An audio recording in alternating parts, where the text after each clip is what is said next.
Olá, muito boa tarde a todo mundo aqui do Analista Sem Censura. Estamos de volta de novo nessa terça-feira, a uma semana das eleições. Eu tô animadíssima, vocês não estão? Não sei. Em quem você vai votar? Assim. Que você tá... Nossa, eu nem um pouco. A única coisa que eu tô torcendo é pra acabar logo, né? Sério? Não, até que o Ibope ontem deu uma animada, né? Mas o negócio tá meio dureza. Tá semana passada fogo. foi...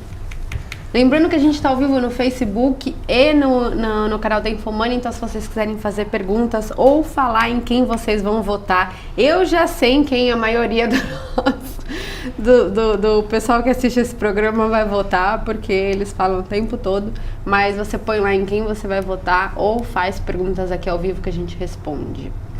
E para começar, a gente selecionou algumas pautas, então vamos começar com o que a gente não compra de jeito nenhum essa semana. Que ativos a gente não compra de jeito nenhum? Não é só essa semana, né? Não, acho que podia começar sempre, né? Não só essa semana. Não só essa semana, mas ativos todas as semanas que a gente não compra nunca, né? Mas você não pode mudar de ideia? O quê? Tipo, hoje eu compro, mas daqui a um mês eu não compro mais. Sim, mas não é o ativo específico, né? Mais o conceito. A concepção da ideia, né? Sei lá. Tá. Óbvio que o mercado te dá oportunidades de você fazer vários tipos de estratégia, né? Mas a questão aí são aqueles ativos que você não vai comprar independente do que acontecer. Acho que no teu caso, CDB de banco quebrado não vale a pena. De jeito nenhum, em época nenhuma, realmente. Essa era um pouco a ideia da pauta, eu até brinquei com o Bruce, porque assim, hoje a bolsa está subindo bastante, né? O mercado parece que já... Para o mercado parece que já tem um ganhador nas eleições, né? E assim, do jeito que está subindo, parece que vai ganhar no primeiro turno, né? Tá mais verdinha a bolsa que plantação quando chove, né? Gostei dessa comparação. Plantação de soja. Mas, assim, o que originou essa pauta, né, no final das contas, né? Essa provocação que eu fiz para o Bruce, né? A gente tem visto que, nos últimos tempos... Assim, historicamente, o Brasil é um país recheado de fatos onde o minoritário foi lesado, né? Seja porque tinha o Estado por trás, seja porque tinha um controlador que basicamente acha que a empresa é dele e não precisa, enfim, fazer nenhum tipo de governança com o resto da empresa. Então, ontem teve um caso bastante emblemático, que foi Qualicorp, né, uma empresa... Famosa Qualicorp. Famosa Qualicorp, né? Que não é a primeira vez que dá problema, diga-se de passagem. Então, e a gente, justamente a minha provocação para o Bruce era isso. Eu falava assim, que tipo de empresa que você não compra nunca, né? E, assim, uma das empresas que a gente não compra nunca, né? São empresas onde o controlador trata mal o minoritário. Seja... E aí tratar mal a gente pode usar de várias maneiras, né? Seja não abrir ou fazer ou ter alguns tipos de práticas que prejudicam o minoritário, ou até se pagar um bônus gigantesco de 150 milhões de reais, né? Só por existir, né? Eu existo, logo mereço 150 milhões de reais. Tiveram vários casos. Ele deve ser o presidente do comitê de bônus e compensações. Não, o pior é que o pior de tudo é que o conselho tem acho que três pessoas que são independentes entre aspas, né? Que votaram a favor do pagamento pro CEO. E a CEO, fundador, maior acionista, e ele só tem 15% da empresa, né? Pode ser uma seita também, né? Pode ser seita, pode ser o grupo de poker do CEO também, qualquer coisa que você chamar, tá valendo. No final das contas, o que a gente queria provocar é que, assim, esse é um tipo de... Assim, quando você vai estudar uma empresa listada em bolsa, né, você avalia o negócio, você avalia o setor, você avalia as margens dessa empresa, a performance e tudo mais, e você também tem que avaliar o controle, né, o bloco de controle, quem são os acionistas e o grupo de gestão, vamos dizer assim. E assim, uma coisa que a gente não compra de jeito nenhum é quando você, independente se o negócio é bom, num setor bom, com boas margens, mas se tiver um controlador, né, ou uma estrutura societária que não blinde o minoritário, isso pra gente é um no-go, né? Independente do negócio, né? Então, a minha provocação era muito mais... O negócio pode dar certo, mas você acabar com as suas ações valendo menos por conta de alguma estratégia criativa do controlador, certo? Você não consegue fazer conta, né? Tipo, nesse caso o cara ganhou 150 milhões de reais por nada. A Gerdau já se pagou pela... A família Gerdau já... A empresa Gerdau já pagou a família por usar o nome Gerdau. Tipo, tem algumas coisas que são absolutamente impagáveis, assim. Mas eu diria que a longo prazo, pensando a longo prazo, nunca diga nunca, né? Que boas empresas que têm uma governança boa hoje, no passado já fizeram coisas que até Deus duvida, né? Então é sempre bom ficar de olhos abertos. Tem alguns que são assim, como é que fala? Bola preta, né? Tem alguns controladores que são bem bola preta, mas tem alguns que, digamos, estão ali no meio, de vez em quando eles erram, mas eles queriam acertar, então... engraçado é que... Vai e volta. Geralmente as pessoas costumam associar problemas do controle relacionados a controles de estatais, né? Mas você tem empresas, mesmo que estão no novo mercado, onde há problemas, onde o controlador não defende efetivamente o direito dos minoritários, né? Isso acho que também tem a ver com uma questão histórica do Brasil, né? As empresas listadas há muito tempo, elas não vieram para a Bolsa, assim, vamos dizer, querendo, elas quase que foram obrigadas. Então, o controlador lá de trás ainda carrega consigo, né, aquela questão, eu nunca gostei, eu não deveria ter aberto a minha companhia para ter ficado dando satisfação para minoritário, né? Então, acho que esse é um caso clássico de você fazer uma besteira no mercado financeiro, né? Comprar ações de uma empresa onde você não consegue enxergar boas práticas de governança, né? E tiveram outros casos esse ano, né, Bruce? Então, você mesmo múltiplos... Teve múltiplos, no início de setembro, que a empresa Multiplus foi mais interessante ainda, que com certeza se a gente procurar bastante, a gente vai achar em Qualicorp também alguma coisa que, digamos, negando o que o controlador fez agora, quando ele fez o IPO prometendo amor eterno à empresa, que ele sempre ficaria na empresa, que era a sua maior paixão e tal, mas eu não procurei, para falar a verdade, mas com certeza vai ter alguma coisa, alguma reportagem de jornal. Mas em Multiplus, no terceiro trimestre do ano passado, tinha no próprio site da empresa tem a descrição da teleconferência, como é que chama? Quando escreve a transcrição da teleconferência, transcrição, que o CEO da empresa fala que o contrato com a Latam não está nem em discussão, que o contrato vai durar para sempre, que as duas empresas dependem uma da outra, que tem um amor eterno e tal. E aí, inclusive, eu peguei um pedaço esse pedaço da transcrição e postei em redes sociais, né, no meu Twitter. Então foi bem óbvio, assim. E outra coisa também, muita gente fala que, eu não sei, que eu não fui atrás, né, nem valia a pena checar, mas que a empresa estava transferindo contratos lá dentro. Então a Latam tem uma outra empresa de fidelidade e ela estava transferindo pontos da Multiplus para a Latam, mas eu não cheguei a checar isso, não. Pode até ser provável, mas eu não sei, mas pode ser. Pode ser que essa decisão de cancelar o contrato ou de não renovar o contrato já esteja ou já estava sendo discutida lá dentro há algum tempo, né? Tipo, a Multiplus já vem operacionalmente ruim há algum tempo.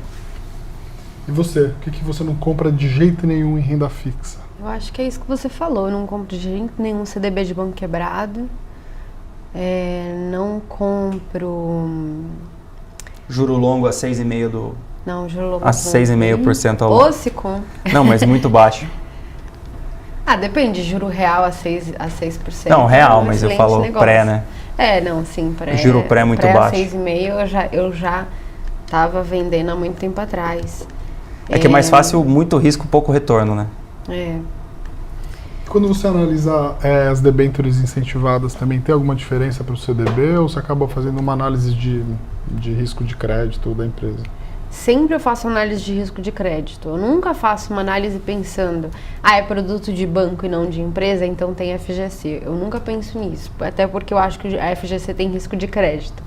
Então, eu nunca faço esse tipo de análise. Eu sempre faço olhando o quanto paga o emissor versus o risco que ele representa, né? Então, tem emissores de empresas muito mais seguros do que bancos e que pagam a mesma coisa simplesmente porque eles não são garantidos pelo FGC. Eu prefiro, por exemplo, essa é uma situação que eu prefiro muito mais estar nessa debênture de empresa do que num CDB. Mas assim, adoro debêntures, adoro CDB, adoro LCA, CRIs e CRAS, enfim, só depende Depende exatamente do emissor e de quanto ele paga. Agora, assim, um produto que as pessoas me pedem muito para analisar, mas que eu não gosto muito, é fundos imobiliários. Acho que ninguém gosta muito, né? Nenhum de nós três gosta muito. Mas eu acho muito difícil você analisar fundos imobiliários. Até as pessoas que conhecem muito, têm muita dificuldade de analisar, porque de duas uma. Ou você tem um pool de clientes, de devedores enormes. Então, por exemplo, você pega 500 pessoas, 1.000, 2.000 pessoas, e aí você fala em grandes números, né? Eu tenho 5% de inadimplência da carteira. Então, eu acho que é meio que você querer analisar o crédito melhor do que o Itaú e o Bradesco, entendeu? Assim, você não vai conseguir, entendeu? Sem os mesmos dados, né? Sem os mesmos dados e sem a mesma tecnologia e sem a mesma tradição. Né? Por que eu, uma analista X, acabei de chegar aqui, acho que eu vou analisar crédito melhor do que o Itaú que faz isso, sei lá, desde que, sei lá quantos anos tem o Itaú, você deve saber melhor do que eu. Nossa, pra sempre, não sei. 100 anos, sei lá. Mas assim, então eu acho que é muito difícil isso. Mas o Anderson Abreu fez uma pergunta aqui, te interrompendo sem querendo. Pergunta para Marília se esses bancos com classificação de risco BBB já são suficientemente seguros ou se uma análise mais profunda é necessária. Tem muito mais profunda necessária. Tem banco com AA+, que eu não investiria de jeito nenhum. Então, assim, esquece esse negócio de agência de risco. Vamos lembrar que a Lehman Brothers, quando quebrou, era AAA, né? Então, assim, não tem essa. Eu lembro uma debênture, foi muito engraçado, assim, a debênture de uma hora para outra, aquela debênture da aeroporto de Guarulhos, de uma hora para outra, de um dia para o outro, ela caiu 8 knots. 8, não é tipo 1, 2, não foi uma mudança sensível, foi 8. Quer dizer, de uma hora para outra, ela era de uma coisa segura ao lixo do lixo do lixo do lixo. Então, assim, desculpa, eu não vou acreditar nisso. E mais, a agência de rating, ela é um parâmetro a mais quando você não tem nenhum. Mas ela é lag, ela tem que rever a classificação dela a cada 6 meses, às vezes a cada 1 ano. E quando o emissor paga para ela rever, quer dizer... Não, já começa tudo errado. Quando sabe? você tem que... Quando você está pagando para alguém analisar o seu próprio risco, né? Assim, já começa tudo errado, né? É um atingir metas, porque assim, a agência de risco vira para você e fala assim, olha, para você ter AA+, você tem que fazer você tem que ter um colchão de liquidez, aí um fundo de reserva, não sei o que lá, não sei o que lá. Aí eu te dou um AA+. Então, uma empresa lixo acaba tendo um AA+ dependendo da emissão por conta das garantias que ela dá. Então, assim, eu não confio. Se você está olhando só para agência de rating, eu acho que você está vendo, assim, muito pouca coisa na hora de tomar essa decisão. Até um exemplo legal, o Brasil, quando estava na crista da onda, era investment grade, né? Então era bom risco de crédito. O Brasil, no fundo do poço, ainda era bom risco de crédito, né? Depois que eles foram rever como é que chama? As notas deles. Então, as agências demoram muito para fazer as análises. Então, o mercado vai muito antes. Então, não faz muito sentido. Tipo, elas não te dizem muita coisa. Mas, para mim, é uma coisa que já começa errada, né? Assim, eu estou contratando uma empresa, eu estou pagando para uma empresa para ela falar qual que é meu rating. Assim, qual que é o estímulo da empresa de rating falar mal de mim, né? É difícil mesmo. Assim, e os casos estão aí, mais variados, né? Não, e deu um mega rolo nos Estados Unidos na crise de 2008, que as agências de rating davam AAA para coisas que deram default, né? Muita coisa que deu default. Então, muita coisa que os bancos tinham na carteira, até por isso que o Lehman Brothers também despencou, eram AAA, né? Então, tinha uma ótima qualidade de crédito e do dia para a noite viraram 0. A Vanelus está perguntando, então como analisar um banco? Você vai analisar o balanço, infelizmente, não tem jeito, assim, eu entendo que para você pode ser um pouco mais difícil e tal, se você quiser analisar você mesma, por isso que a gente te ajuda, né? Mas você tem que pegar o balanço dele, você tem que ver qual é o rating da carteira de crédito dele, ele tem muito DH, né? Ou ele é mais crédito A, B, C no máximo. Como vem sendo a inadimplência dele, né? Ele vem colocando um rating muito bom e depois tendo um gasto de PDD muito alto, quer dizer, ele fala que a carteira dele é boa, mas no final ele tem que fazer write-off o tempo todo. Ele é um banco, né? Como que ele foi nas últimas crises, porque aí você consegue determinar qual que é a qualidade da análise de crédito do banco. Exatamente. A estratégia é uma estratégia que segura, por exemplo, ele é um banco que pega crédito muito ruim, mas cobra taxas muito altas e pega muita garantia de tal forma que compense, e mesmo assim ele consegue rentabilizar o balanço. Qual que é o último lucro dele? Todas essas informações você encontra de uma forma até que meio fácil no site www.bancodata.com.br. Outra coisa, qual é a Basileia, o nível de Outra capital. Coisa, quanta informação ele te dá. Então, quem é mais seguro, obviamente, vai dar mais informações. Quem quer esconder alguma coisa, te dá menos informações. Exatamente. Os últimos lucros vieram de atividade recorrente ou veio de uma venda da marca para o controlador? Isso acontece em banco também, você acha que não? E aconteceu outro dia, né? 6 meses atrás, um ano atrás. Outra coisa legal é, se o banco foi muito bem, tipo, o lucro do banco era muito alto quando o mercado estava bom, quer dizer, ele dá empréstimo para empresas que têm um risco muito alto, então o spread dele de crédito é muito alto, então ele tem um resultado muito bom. Mas aí quando o mercado vira, também a mesma coisa acontece, né? Ele vai ter um resultado muito ruim. Então também perigoso. Exatamente. O que mais? E os bancos também falam, né, trimestralmente nos resultados, eles falam o que eles estão fazendo com a carteira. Então você consegue perceber os bancos que estão sendo mais conservadores nos últimos trimestres, comparando com os bancos que estão sendo mais agressivos. Então o banco está dando muito crédito há mais tempo, ele vem acelerando até um momento talvez de crise, tipo as eleições. Tem várias coisas que dá para olhar. É isso aí, tem banco que decide de uma hora para outra duplicar a carteira de crédito deles.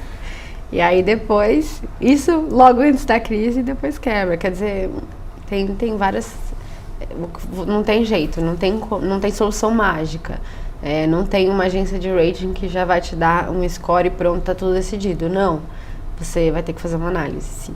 Só respondendo a pergunta do Anderson Abreu aqui, rápida. Quais os adjetivos piores dados aos sócios dos infernos? É sobre a newsletter que a gente soltou de manhã, chama Nord Insights. Mas os adjetivos seriam, digamos, a gente não poderia falar nesse momento da tarde, né? Então a gente ia ser punido aí pela... da sala. Ia ser pi, pi, pi, pi. E outra pergunta para você, Breia, da Dri. Como avaliar se a empresa tem boa governança corporativa? Quais os critérios a serem considerados? Bom, primeiro histórico, boa né? Pergunta, né? Primeiro histórico do controlador, né? Assim, existem inúmeros casos de controladores que já tomaram alguns tipos de medida que foi prejudicial para os minoritários, né? Seja pagar a diretoria, estipular os ganhos maiores para a diretoria, enfim. Se pagar um bônus de 150 milhões de reais só por existir, né? Só sim, por tem um conselho onde que praticamente ele toma a decisão sozinho, né? Você não tem um conselho com conselheiros independentes. Dá mais ou menos informações para o mercado, então sempre que a empresa fala, eu não posso dar essa informação porque meus competidores vão saber o que eu estou fazendo, essa é sempre a desculpa que as empresas dão, né? Mas na verdade o competidor dela já sabe muito mais do que ela acha que o competidor dela sabe, então mais informações é sempre positivo. Mesmo a estrutura, né, societária. Se você tem uma empresa onde o controlador tem a mesma ação que você. Então, inclusive isso no Brasil está super, eu acho que ainda está super atrasado, né? Assim, existe uma legislação para o novo mercado, né? Mas ainda assim a adesão, né, da maioria das empresas ainda é muito pequena. Devia ter muito mais, né? Então, se você tem a mesma ação que o controlador, né, isso te dá, vamos dizer assim, alguma garantia de que você está no mesmo barco que ele. Se ele tem as ações ON e a maior parte e ele controla a empresa às vezes até com menor parte do capital da empresa, e a maioria dos acionistas estão em PNs, né, ele pode, enfim, fazer o que quiser, inclusive, enfim, poderia tomar medidas que ele decidisse sobre a venda da empresa, né, e o outro acionista não seria remunerado no mesmo tanto que ele, né? Mas, enfim, existem várias... A lei das SAs tenta diminuir ao máximo com que isso aconteça, mas a verdade é que, de fato, muita coisa ainda acontece debaixo do pano, né? E tem muita outra... Tipo, o controlador de Qualicorp especificamente tinha só 15% da empresa, o que normalmente não é usual. Normalmente o controlador tem um percentual maior da empresa. Então isso também, tipo, obviamente, quanto maior o percentual o controlador tem da empresa, maior o interesse dele que a empresa dê certo, né? Sim. Nesse caso, como 85% já era mercado, talvez ele tem mais interesse em ter um salário maior do que fazer a empresa andar melhor, digamos assim. Mas acho que é basicamente baseado no histórico, né? Não tem como você analisar. É a índole da pessoa, né? É a índole do controlador, do acionista, sei lá. Então, você precisa olhar o que a pessoa fez, o histórico da pessoa. Por isso que o IPO também é bastante arriscado, né? Porque você não sabe o histórico, ou muitas vezes você não sabe o histórico daquele controlador, daquela pessoa, daquela empresa. Então, fica mais difícil. A Vanelúcia está perguntando aqui, as carteiras fornecidas pelas corretoras fazem esse filtro nos bancos? Cadê o Serginho Malandro? É duro criticar todas, né? Tipo, a gente não conhece todos os analistas do mercado, mas existem vários analistas de mercado. E eu diria que muitos não têm experiência para fazer, ou não fazem, ou não têm tempo de fazer.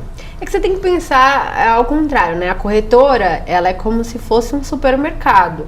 A corretora não vai virar para você e falar assim, olha, o arroz da tio João é bom e o arroz do não sei o que é ruim. Como ela te oferece os dois e ela ganha um FII em cima dos dois, ela vai te oferecer todos, entendeu? Não é, o escopo dela não é te dar exatamente onde você tem que investir. Esse é o seu papel, ela é um supermercado. A corretora te fala, olha, eu tenho esses produtos aqui. Vai ter arroz bom, vai ter arroz podre. E aí cabe a você escolher entre o bom e o podre. Né? Podre foi meio forte. Que é verdade. Não deixa de ser verdade. Mas digamos assim, as casas tem gente boa e tem gente ruim lá dentro. Então todas elas têm. Sim. Menos a Nord, que só tem gente boa, obviamente. Isso aí. E quem quer saber mais sobre a Nord, Bruce, o que faz? Acessa www.nordresearch.com.br. É difícil Nord Research, né? NORD-RESCHERD. Nossa, eles só estão C no meio. NORD, Nord Research. Lá na Nord a gente tem uma newsletter gratuita que se você cadastra o seu e-mail, você recebe todo dia com o Bruce, eu, Ricardo e Renato falando sobre mercado. Ficou faltando eu falar quais fundos que eu não invisto de jeito nenhum, né? E se os fundos foram bem ou não com esse negócio da Qualicorp? Nós tem 5 segundos. Tenho 5 segundos? Já! Assim, do tipo de fundo que eu não gosto nunca, independente se é um fundo multimercado, ou um fundo de ações, ou um fundo long and short, ou um fundo long bias, né? Assim, a história está aí para contar vários fundos que sofreram muito por estar muito concentrados, né? Então, quando a gente vai avaliar um fundo, primeiro, óbvio que assim como uma empresa, você tem que avaliar quem é o gestor, né? Qual é o histórico desse gestor no mercado, fazendo gestão, qual que é o histórico desse fundo e tudo mais, e tentar entender um pouco da filosofia desse cara para fazer a gestão desse fundo. Vou me ater a... Quem é o time dele, né? Se sai muita gente, se entra muita gente. Sim. Quem são os grandes investidores nesse fundo? Sim, até... Se varia muito, se sai muita gente investindo, se entra muita gente investindo. Até olhar, vamos dizer assim, o passivo, o qualitativo do passivo seria importante, né? O passivo são os investidores, né? Isso. Mas, assim, tem uma coisa que me incomoda muito, justamente fundos que são muito concentrados, né? E a gente vê aí ao longo não só esse ano, mas ao longo dos últimos 5 anos, gestores que são renomados, enfim, que estão mais de 10, 15 anos no mercado, sofrendo muito com posições que eram muito convictas dentro do fundo, né? Começaram a ter uma participação muito relevante, não só no capital da empresa, mas também representa uma parcela muito grande do fundo, né? E aí acontecem esses eventos malucos, né? Seja porque o negócio não foi bem, seja porque o setor não foi bem, ou seja porque o controlador faz uma coisa dessa, né? Então, assim, eu vejo que para os fundos de ações, uma das coisas que para mim é definitivamente uma coisa que eu não gosto, comprar um fundo que o gestor tem a possibilidade de estar alocado, por exemplo, em um papel só, mais de 30%. Assim, eu acho que dá para ganhar dinheiro em ações do Brasil, você tendo uma carteira razoavelmente diversificada, e quando eu falo diversificada, eu diria que são mais do que 15 papéis, né? Ainda tem muito papel na bolsa, mas 15 papéis eu acho que é uma boa diversificação, né? Sem que haja uma concentração muito grande em um papel só, porque eu posso ter 15 papéis, mas um representa 30%. Isso também não serve, né? Ou até uma alocação muito grande setorial. Eu tenho 10% em cada um, mas eu tenho 4 bancos na minha carteira. Se o setor de bancos vai muito mal, eu vou performar mal também. E ontem, né, um caso clássico de alguns fundos que estavam muito concentrados. Primeiro, mais recente teve a história de Qualicorp, mas há uma semana atrás teve o caso de CESP. Mais tempo atrás a gente teve, por exemplo, Tarpon, né, com BRF. Tem outros casos como Gafisa, né? Enfim, fundos que o próprio GWI, né, tem uma posição muito grande em Gafisa. Mas GWI você nunca vai recomendar, né? Então... Não, eu sei, mas é justamente isso, assim, por mais que o gestor tenha uma convicção muito grande naquele case, né, eu acho que uma posição razoável, assim, de 10, 15%, você vai conseguir surfar bem esse case, né? O que acontece é que, para esses fundos de ações, os gestores passaram a querer acertar sozinho, ser o dono do case, né? Então, eu acho que isso é uma coisa muito perigosa. Então, fundo, para mim, super concentrado, principalmente de ações, nunca. É isso aí. Eu já gosto mais de concentração, mas... O Buffett fala, né, que se você diversifica muito é porque você não sabe o que você está fazendo, né? Ou seja, você deveria concentrar em, sei lá, 5, 10 ações, porque aí você entende muito do negócio e você concentra muito, não só do seu patrimônio, mas também da tua carteira, o teu tempo de estudar aquelas empresas. Mas, assim... Está aí para provar, no mercado brasileiro principalmente, gestores que eram assim, top performers, indo muito mal em algumas janelas, simplesmente por estar muito concentrado. Né? Que o Buffett comprava a empresa inteira, né? Então ele simplesmente não... Ou ele comprava do controlador, virava o controlador, ou ele simplesmente não dependia de mercado. Então ele era um pouco mais espertão que a média do mercado. Mas tem tempo para mais uma pergunta? Tô me perguntando aqui se eu gosto da Light, resposta não. Mas Fácil. Eu vou falar mais sobre isso na minha próxima newsletter de quinta-feira, lá no www.nordresearch.com.br. Vou explicar por que eu não gosto da Light. Muito obrigada, pessoal, por estarem com a gente aqui nessa terça-feira. Boas eleições. E até a semana que vem. Vote consciente. Vote consciente. Por favor, votem. E de preferência em renovação, né? Até a semana que vem.